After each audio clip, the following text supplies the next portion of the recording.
ఖమ్మం నగరంలో good Friday వేడుకలు ప్రారంభమయ్యాయి. మొత్తానికైతే ఖమ్మంలో ఉన్న క్రైస్తవ సోదరులందరూ కూడా ఉదయం నుంచే కూడా చర్చిలకు మొత్తం వచ్చేసి చేరుకొని అక్కడ నుంచి కూడా దైవ సందేశం వాటిని కూడా పఠిస్తూ మరోవైపున ఇక అంటే ఇక ఖమ్మం సంబంధించినటువంటి ఖమ్మం డైసెస్లో ఉన్నటువంటి బిషప్ సగిలి ప్రకాష్ యొక్క నేతృత్వంలో మొత్తానికైతే ఖమ్మం వేరే రోడ్లో ఉన్నటువంటి ఆర్సీఎం చర్చ్ నుంచి మొదలుకొని జడ్పీ సెంటర్ మీదుగా మొత్తానికైతే ఒక 6 కిలోమీటర్ల వరకు కూడా మహాశిల్వ యాత్ర కొనసాగిస్తున్న నేపథ్యం మొత్తానికి చాలా వరకు కూడా అంటే క్రైస్తవ సోదరులు బారులు తీరిన నేపథ్యం ఉంది. తమ యొక్క యేసుక్రీస్తు పడిన శిలువ యొక్క పాటలను జ్ఞాపకం చేసుకుంటూ ముందుకెళ్తున్న నేపథ్యం అవుతుంది. మనం చూసుకో చాలా వరకు కూడా అంటే యేసు ప్రభు నాడు ఆయన ఉన్న సమయంలో ఆయన పడిన ప్రతి ఒక్క శిలువ పాటలను కష్టాలను కంటికి కనపడే విధంగా అర్థవంతమైన రీతిలో ప్రతి ఒక్కరికి అర్థం చేసుకునే విధంగా ఒక నాట్య రూపం కూడా వాళ్ళు ప్రదర్శిస్తున్న నేపథ్యం అవుతుంది.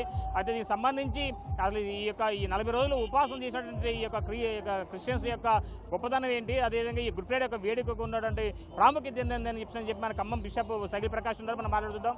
తండ్రి గారు చెప్పండి, జనరల్గా ఈ గుడ్ ఫ్రైడే వేడుకకు ఉన్న ప్రాముఖ్యత ఏంటి? గుడ్ ఫ్రైడేకి ఉన్న ప్రాముఖ్యత. గుడ్ ఫ్రైడే ఈ లోకానికి మానవుల రక్షణార్థం వచ్చినటువంటి యేసు ప్రభువును అన్యాయంగా ఆనాటి యూదులు సిలువ వేసేదానికి అనేక రకాల నెపాలు ఆయన మీద మోపి అన్యాయంగా సిలువ వేయించారు. కాబట్టి ఈ గుడ్ ఫ్రైడే అనేది యేసు ప్రభువు అన్యాయంగా తీర్పు ఇయ్యబడి ఆ కల్వరి కొండ మీదికి భారమైనటువంటి సిలువ మ్రానును తీసుకొని మోసుకొని పోతున్నటువంటి విషయాన్ని ఆ తర్వాత కల్వరిగిరి మీదకి వెళ్ళిన తర్వాత ఆయన సిలువ వేయబడి ఘోరం 3 గంటల పాటు ఆ సిలువ మీద మహా ఆవేదన ఆరాటం పొందిన తర్వాత ఆయన ప్రాణం వదలటం ఈ లోకానికి రక్షణ రావాలని, శాంతి రావాలని, సమాధానం రావాలని యేసు ప్రభువు శిలువ మీద కొట్టబడి మరణం పొందే విషయాన్ని గుడ్ ఫ్రైడే ప్రపంచానికి ఎరుకపరుస్తూ ఉంది. 3 గంటల తర్వాత యేసు ప్రభు చనిపోయారని చెప్పి లోకం ప్రపంచం అంతా కూడా విశ్వసిస్తూ ఉన్న నేపథ్యంలోనూ ఆ 7 మాటలు ఉన్నాయి శిలువ మీద పలికిన 7 మాటలు. దాని యొక్క గొప్పతనం ఏంటి? అటువంటి కష్ట సమయంలో ఉన్నప్పటికీ కూడా ఆయన యేసు ప్రభువు ఆ 7 మాటల్ని అంటే ఆకాశానికి భూమికి మధ్యన వేలాడుతున్నటువంటి ఆ శిలువ మీద ఆయన పడుతున్నటువంటి బాధలను కూడా గుర్తు చేసుకోకుండా ఈ లోకానికి సందేశం ఇవ్వాలి అన్నటువంటి విషయంతో ఆ తండ్రి వాళ్ళు ఏం చేస్తున్నారో వాళ్లకు తెలియదు అని అంటారు. నాకు దాహం వేస్తుంది అంటే అది శారీరక దాహం కావచ్చు, లేకపోతే ఆత్మల దాహం కావచ్చు, మంచితనము, మానవత్వము, ప్రేమ, అభిమానము అనేటటువంటి పెరగాలన్నటువంటి దాహం కావచ్చు. అటువంటి కష్టములు కూడా లోకాన్ని తలంచుకొని ఆయన శిలువ ప్రక్కనే ఉన్నటువంటి ఆయన తల్లి మరియమ్మ గారిని ఆయన ప్రియమైనటువంటి శిష్యుడు యోహానుకు అప్పగిస్తూ ఇదిగో నీ తల్లి అని చెప్తారు. అలాగే ప్రియమైన శిష్యుడు యోహానుకు ఆయన అంటాడు ఇదిగో నీ యొక్క తల్లి, నీ కుమారుడు అని అప్పగిస్తారు.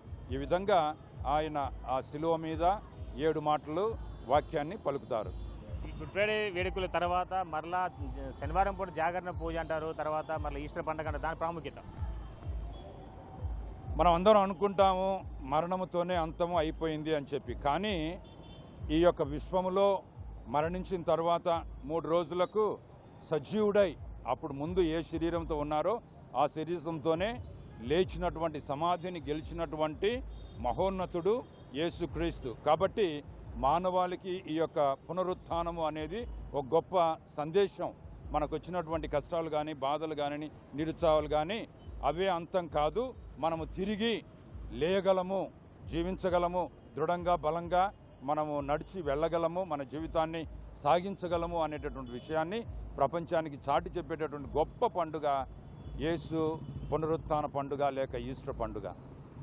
మొత్తానికి చూసుకోవచ్చు చాలా వరకు కూడా ఖమ్మం నగరంలో ఉన్నటువంటి క్రైస్తవులు మొత్తం కూడా వాళ్ళకి ఆధ్యాత్మికత కనబరుస్తూ 40 రోజుల పాటు పడినటువంటి చేసిన ఉపవాసాన్ని ఆచరిస్తూ మరోవైపున ఆఖరి ఘట్టం చేరుకున్న నేపథ్యంలోనూ వాళ్ళంతా కూడా భక్తి శ్రద్ధలతోటి యేసు ప్రభు పడినటువంటి 40 రోజుల శ్రమల పాటలను వాళ్ళు జ్ఞాపకం చేసుకుంటూ అదేవిధంగా ఆయన చేసినటువంటి ఉపవాసాన్ని జ్ఞాపకం చేసుకుంటూ ఈరోజు గుడ్ ఫ్రైడే అంటే యేసుక్రీస్తు సిలువలో మరణించిన రోజు, సిలువ పాటలను పడి మరణించిన రోజు కనుక దీని ఇక్కడ నుంచి కూడా క్రైస్తవులు దాని యొక్క పడిన శ్రమలను జ్ఞాపకం చేసుకుంటూ ఆ కష్టాలను వాళ్ళ మనసారా అంటే వాళ్ళు స్మరణ చేసుకుంటూ వాళ్ళకి శిలువ యాత్ర కొనసాగిస్తున్న నేపథ్యం మొత్తం 6 కిలోమీటర్ల వరకు కూడా ఖమ్మం నగరంలో ఉన్నటువంటి వైరా రోడ్లో ఉన్నటువంటి ఆర్సీఎం చర్చ్ నుంచి మొదలుకొని Yellandu cross road, ZP centre నుంచి మొదలు బైపాస్ రోడ్డు, కొత్త బస్టాండ్ మీద నుంచి కర్ణగిరి పుణ్యక్షేత్రం వరకు కూడా నిర్వహిస్తున్న శిలువ యాత్రకు ఇక క్రైస్తవులు భారీ ఎత్తున కూడా వచ్చిన నేపథ్యం ఉంది. ఇది ఎక్కువ తాజా పరిస్థితి. సంపద భాస్కర్, బిగ్ టీవీ, ఖమ్మం.